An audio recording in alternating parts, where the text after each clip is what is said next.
পেশায় উনি একজন কিন্তু শিক্ষক। জি। মাদ্রাসার? জি। মাদ্রাসার শিক্ষক, মানে শিক্ষকতা করেন পাশাপাশি আবার গেমিংও করেন। জি। অবাক হলাম, মানে খুব কম শিক্ষকই আমার পরিচিত আছে যিনি পেশায় শিক্ষক পাশাপাশি গেমিং করেন। খুবই ভালো লাগলো জেনে যে উনি কিন্তু এটা দিয়ে কাজ করবে, গেমিং করবে, আর কি করবেন? এডিটিং আছে আমার দুইটা চ্যানেল। বড় চ্যানেলের নাম কি? FF gaming Hasan. FF gaming Hasan. জি। আসসালামু আলাইকুম, কেমন আছেন সবাই?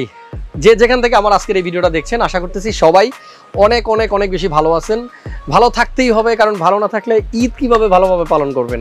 অগ্রিম ঈদের শুভেচ্ছা জানিয়ে আজকের ভিডিও শুরু করতেছি। 1,10,000 টাকার মধ্যে একটা গেমিং পিসি বিল করেছে আমাদের হাসান মাহমুদ ভাই, আসছে রংপুর লালমনিরহাট থেকে। সো সম্পূর্ণ ভিডিওটা দেখবেন। অনেক দিন পরে 3700X এর সাথে 1650 4GB একটা গ্রাফিক্স কার্ডের পেয়ারিং করে আজকের এই পিসিটা বিল করা হচ্ছে। তবে মনে করিয়ে দেই, এখন আর আগের মতো অত বেশি দামে গ্রাফিক্স কার্ড কিনতে হয়নি, অনেক কম দামে কিন্তু ভাই এই গ্রাফিক্স কার্ডটা কিনতে পেরেছে। সাথেই থাকুন, খুব শীঘ্রই ফিরতেছি ইন্ট্রোর উপর।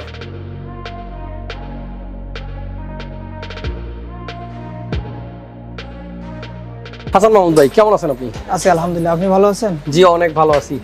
পেশায় উনি একজন কিন্তু শিক্ষক। জি। মাদ্রাসার? জি। মাদ্রাসার শিক্ষক, মানে শিক্ষকতা করেন পাশাপাশি আবার গেমিংও করেন। জি। অবাক হলাম, মানে খুব কম শিক্ষকই আমার পরিচিত আছে যিনি পেশায় শিক্ষক পাশাপাশি গেমিং করেন। খুবই ভালো লাগলো জেনে যে উনি কিন্তু এটা দিয়ে কাজ করবে, গেমিং করবে, আর কি করবেন? এডিটিং আছে আমার দুইটা চ্যানেল। ওনার দুইটা চ্যানেল, মানে বুঝতে পারছেন, আমি এক চ্যানেল চালাইতে গিয়ে আমার অবস্থা খারাপ। ভাইয়ের দুইটা চ্যানেল আছে, দুইটা চ্যানেলেই উনি একসাথে কাজ করতেছে। একটা চ্যানেলের সাবস্ক্রাইবার মেবি 22,000 এবং একটাতে 50,000-এরও বেশি। প্রথম চ্যানেলের নাম কি?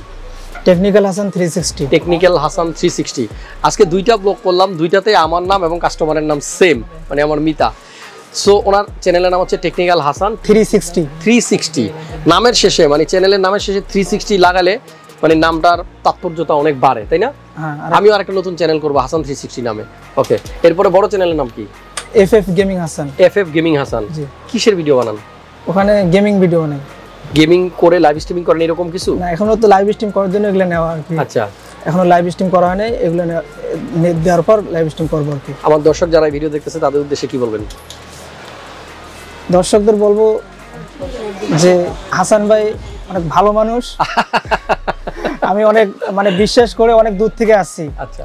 আমাদের রংপুরে অনেক ভালো ভালো সভা ছিল, কিন্তু আমার বিশ্বাসের মানুষ, অনেক দিন থেকে এনার ভিডিও দেখি, যার কারণে এত দূর আসা। এই গ্রাফিক্স কার্ডটা আপনি নিচ্ছেন কত টাকায় জানেন? জি না, 26,500 টাকায় পিসি বিল করে ফেলছে, কিন্তু উনি দাম জানা না। এটা হইলো 26,500 টাকায় আপনারা বিল করা হয়েছে, অথচ এই 1650 আসুসের একটা গ্রাফিক্স কার্ড কিছুদিন আগেও 40,000 টাকার উপরে কিন্তু বিক্রি হইতো, পাওয়া যেত না, খুব রেয়ার ছিল। যাই হোক, ভাইয়ার প্রোডাক্টের প্রাইসগুলো কিন্তু আমরা স্ক্রিনে দিয়ে দিচ্ছি। আর মোটামুটি এই পিসিটাই কিন্তু উনি 1,10,000 টাকায় বানাইছে। আর আপনারা চাইলে সেম পিসিটাই কিন্তু একটু মডিফাই করে, চেঞ্জেস করে প্রাইস আরও কমাতে পারবেন, চাইলে আরও বাড়াতেও পারবেন। থাক, আপনাদের পছন্দ মতো আপনারা পিসিগুলো বিল করবেন। হাসান ভাই, অনেক ভালো লাগলো, আপনি রংপুর থেকে আসছেন। আমি রংপুর বিভাগ এবং লালমনিরহাট জেলা, অনেক দূর, অনেক কষ্ট করে আসছেন, কারণ জ্যামজটের জায়গা।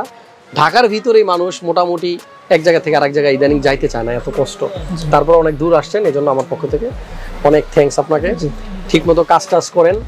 এক সময় দেখা গেছে যে এই একটা চ্যানেল একটা ফুল ফ্যামিলিকে চালাই নিতে পারে, এটা আমার নিজের চোখে দেখা। সো কাজ করেন, পরিশ্রম ছাড়া আসলে কোনো সফলতাই সম্ভব না। পরিশ্রম করলে সফলতা আপনাকে ধরা দিবেই। হাসান ভাইয়ের জন্য আমার পক্ষ থেকে অনেক দোয়া রইল।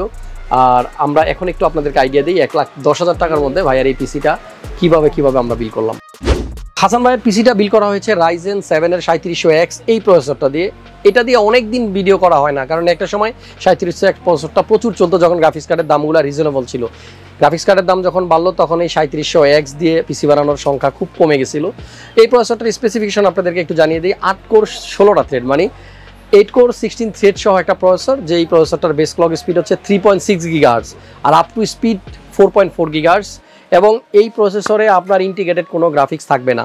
3700X, 5800X, 5600X এই জাতীয় প্রসেসর, যে সমস্ত প্রসেসরের লাস্টে এক্স লেখা থাকে, সে সমস্ত প্রসেসরের গ্রাফিক্স থাকে না। আপনাদেরকে মাস্ট একটা গ্রাফিক্স কার্ড নিতেই হবে। এতবার বলার পরেও অনেকে ভুল করে ফেলেন, বাসা থেকে কনফিগার করে আনছেন, দেখা গেছে গ্রাফিক্স নাই এমন একটা প্রসেসর আপনি চুজ করছেন, বাট কোনো গ্রাফিক্স কার্ড আপনি নেওয়ার কথা ভাবছেন না।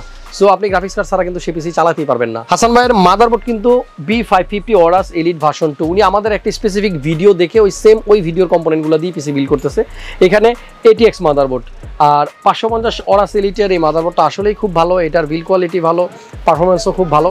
আমাদের এই বিল্ডে র্যাম ইউজ করা হচ্ছে G.Skill-এর Trident Z নন RGB 8GB 16GB করে দুইটা র্যাম। এই র্যামের ব্যাপারে একটু কথা বলি, অনেকে আমার কাছে জিজ্ঞেস করেন ভাইয়া আমি কোন র্যামটা নিব। আমি যদি বাংলাদেশের সবচাইতে বেশি পপুলার এবং সবচাইতে ভালো র্যামের কথা বলি তাহলে এই Trident Z G.Skill-এর নাম আসবে একেবারে উপরের দিকে। সো আপনারা অবশ্যই একটু অনলাইন ঘাটাঘাটি করলে জেনে যাবেন যে কোন র্যামগুলো সবচেয়ে ভালো। যদি প্রাইসের দিকটা একটু খেয়াল করেন তাহলে দেখবেন যে র্যামগুলোর দাম একটু বেশি, ডেফিনেটলি ওগুলো একটু ভালো। কারণ আমার জানা মতে পৃথিবীতে এমন কোনো জিনিস নাই যেটা দাম কম কিন্তু জিনিস ভালো। আমাদের এই বিল্ডের সাথে SSD হলো 980 250GB NVMe M.2 স্যামসাংয়ের। আর এই SSD চুজের বেলা আপনি অবশ্যই মাথায় রাখবেন, আপনি যদি 4.0 আই মিন PCI Zen 4 কোনো SSD চুজ করে থাকেন, সো অবশ্যই আপনাকে খেয়াল রাখতে হবে যে আপনার মাদারবোর্ড এবং প্রসেসর দুইটাই PCI E4.0 সাপোর্টেড কিনা। আদারওয়াইজ কিন্তু আপনি বেশি টাকা দিয়ে যে স্পিড বেশির জন্য এটা নিচ্ছেন সেটা কিন্তু কাজে লাগবে না, একটু কম স্পিড পাবেন। আমাদের পাওয়ার সাপ্লাই হচ্ছে Corsair CB550, এটা সবাই জানেন যে 5 বছরের ওয়ারেন্টি আছে এবং একটা সার্টিফিকেশন আছে। আর গ্রাফিক্স কার্ড যেটা একটু আগে বলতেছিলাম, এটা দেখেন GDDR5 এর 4GB একটা গ্রাফিক্স কার্ড Asusের GeForce GTX 1650 Phonix। সো এই গ্রাফিক্স কার্ডটা আছে এবং ভাইয়া যে কাজ করবে, গেমিং করবে, এডিটিং করবে এবং লাইভ স্ট্রিমিং করবে, 1,10,000 টাকার মধ্যে আসলে এর থেকে বড় গ্রাফিক্স কার্ড দেওয়া পসিবল হচ্ছে না ওনার আদার্স কম্পোনেন্টগুলোকে ঠিক রেখে। সো খুব ভালো একটা গ্রাফিক্স কার্ড। সো এই কার্ডটা থাকবে। আগের প্রাইস ছিল 40,000-এরও বেশি, বাট বর্তমান প্রাইস 26,500 টাকা। আমাদের এই বিল্ডের সাথে একটা মনিটর আছে AOC ব্র্যান্ডের 22 ইঞ্চ 22B2HN হচ্ছে মডেল। আমাদের আজকে হাসান ভাইয়ের পিসির সাথে যে কম্পিউটার কেস নেওয়া হচ্ছে এটা হচ্ছে ফার্স্ট প্লেয়ার। সো আপনারা এই কেসটা নিতে পারেন। সাইডে কিন্তু টেম্পার্ড গ্লাস দেওয়া থাকে এবং আপনারা জানেন যে ভ্যালুটপ ম্যানি X1 এর মতো কিন্তু এটারও সাইডে খোলা যায়, গ্লাসটা খোলা যায় এবং সামনে কিন্তু ফুল মেশ, 3টা সামনে পিছনে একটা মোট 4টা ফ্যান থাকবে এটাতে। আর পিসির সাথে কিবোর্ড আছে একটা, এটা হচ্ছে গেম নোটের হ্যাভিট মেকানিক্যাল কিবোর্ড, ওয়েট অনেক বেশি, RGB গেমিং কিবোর্ড। আর মাউস হচ্ছে কাটার প্রো Corsair-এর। এই হচ্ছে কম্পোনেন্ট। তবে আপনারা অনেকে ভাবতেছেন যে হেডফোনটা কি, হেডফোনটা ভাই আসলে পিসি বানানোর পরে কনফার্ম করছে। পিসির বাজেট ছিল 1,10,000 আর 1,10,000 এই কম্পোনেন্টগুলোই পাবেন। তবে এই হেডফোনটাও ভাইয়া নিচ্ছে, এটার দাম 1,000 টাকা। সো এখন যদি বলি টোটাল প্রাইসটা হবে 1,11,000 যদি আপনি হেডফোন সহ নেন। হাসান ভাইয়ের জন্য আমার পক্ষ থেকে অনেক দোয়া রইল। আর এত দূর থেকে আসছে এই জন্য সত্যিকার অর্থে আসলে খুব ভালো লাগে যখন এত দূর দূরান্ত থেকে মানুষ আমার কাছে ছুটে আসে।